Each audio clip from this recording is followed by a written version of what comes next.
And welcome to Hannity. Breaking news tonight about the facts of the Boston bombers. It's getting scarier by the minute, and the reality that the older of the two brothers exhibited many signs of radicalization is now becoming more evident. We learned today that the FBI told lawmakers that the Boston bombing suspect's mothers knew, possibly as early as 2011, that her older son had been radicalized, reportedly telling other family members in text messages that she felt he was willing to die for Islam.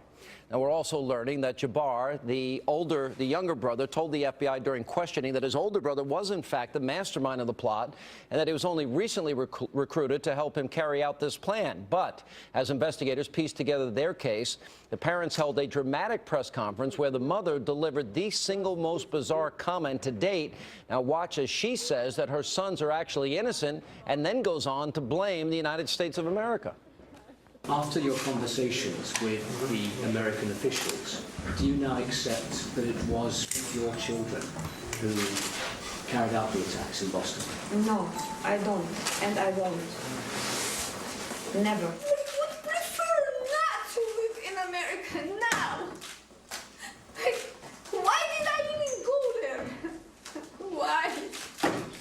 I thought America is gonna like protect us, our kids. It's gonna be safe for like any reason, but it happened opposite. My kids just, America took my kids away from me. Only America. I'm like sure that my kids were not involved in anything. Did you notice any changes? That's what it is. We should see the changing, right? Any change, any whatever is there, we should feel. I should feel it. They already want me, him, and all of us to look as a terrorist. So. Who has been saying that you were a terrorist? Well, when the news start telling, they do some kind of, I don't know, where is it from? It's from America. And it gets stranger. In other interviews, she's quoted as saying that the bombing was actually staged and that the blood at the scene was nothing more than paint. Wow. Here with reaction to these bizarre comments, Brigitte Gabriel from Act for America and Michael Ghouse. He's from the America Together Foundation. Now, you know, Brigitte, I go to this fact. We learned the FBI purged the training manuals for their agents to remove any references to radical jihadists. We can't fight a war on terror against these radicals if, in fact, we're not willing to identify them. The second thing, not only did Russia warn us, the CIA warned us, the FBI knew about the guy, they interviewed the guy, and yet he has an entire YouTube channel dedicated to radicalism.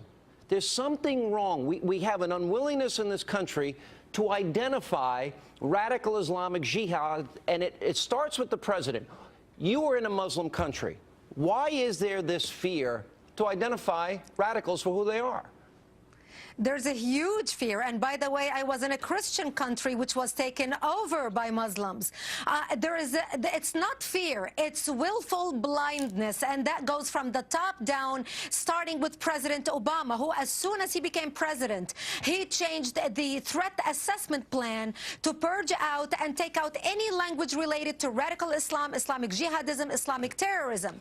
And what that led to, Sean, is the blind leading the blind, because our new agents at the FBI, who are not trained to identify the ideology that is driving the jihadists to commit terrorist attacks like this. So now our agents who are supposed to protect us do not really know what they're looking for. They're running in circles. They are politically correct. They are afraid to say anything, those who get it, lest they are afraid to be fired and discharged without honor from their service. And that's why it's costing our country not only lives, but we have become the mockery of the Islamic world, who laughs at us because our enemy knows we are blind and we are choosing our blindness and burying our head in the sand. I think I can't say it any better. Mike, look, you are a Muslim, but you're moderate. You've spoken out against radicalism. I give you all the credit for that. Here's the problem. You do not recognize what I do, and I think what Brigitte believes, and that is those that have bought into radicalism, their numbers are many. Everyone keeps saying moderate.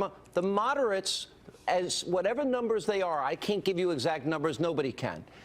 They are intimidated into silence. they will not say that, that our religion is being hijacked. Why don't more moderates like yourself come out and speak out loudly against radicalism? Sean, thank you very much. They are doing it, but not enough people. And I think you are giving a venue for me to speak out. If more television stations and radio stations give an opportunity, we can build a momentum. Just today, Sean, I was able to put together 50 Muslims from across America who are willing to speak out. Each time something like this happens, they're willing to speak out strongly. All right, that's against 50 radicalization. people. But think about in Egypt. I warned you the Muslim Brotherhood that was going to happen. It did happen, and they are enemies of Israel, and we're stupid enough to provide them F-16s and tanks and money, which I think is insane. But you see the rise of radicalism everywhere. It's now happening all over Africa, all over the Middle East. I want to go back to what Brigitte said earlier. It is like this, Sean.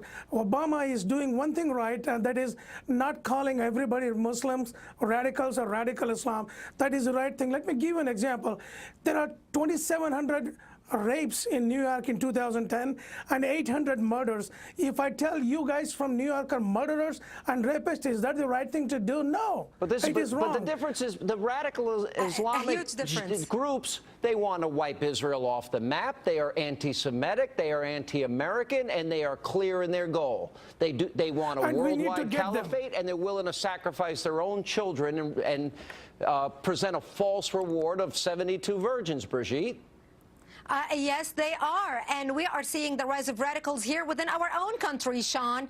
In the last 4 years since President Obama became president, we have arrested on American soil 226 homegrown terrorists. 186 of them are Muslims. We have a problem in this country when a faith-based group that accounts for less than 2% of the American population is responsible for over 80% of terrorist attacks or plots against the United States. That's a problem. Well, Brigitte, and by the way, do we the have to consider, but do we then have to consider that if somebody grows up under Sharia law, that maybe they have been indoctrinated into values that are so contrary to American values that maybe they're not a good fit to come into this country? Maybe, especially in the treatment of women, the belief in Sharia law as implemented in a lot of these countries. What do you think? Sean, there is a real problem among the Muslims and Hindus or Christian immigrants to the United States. Their children lead two lives, one to show it off to the parents, one their own life in their schools.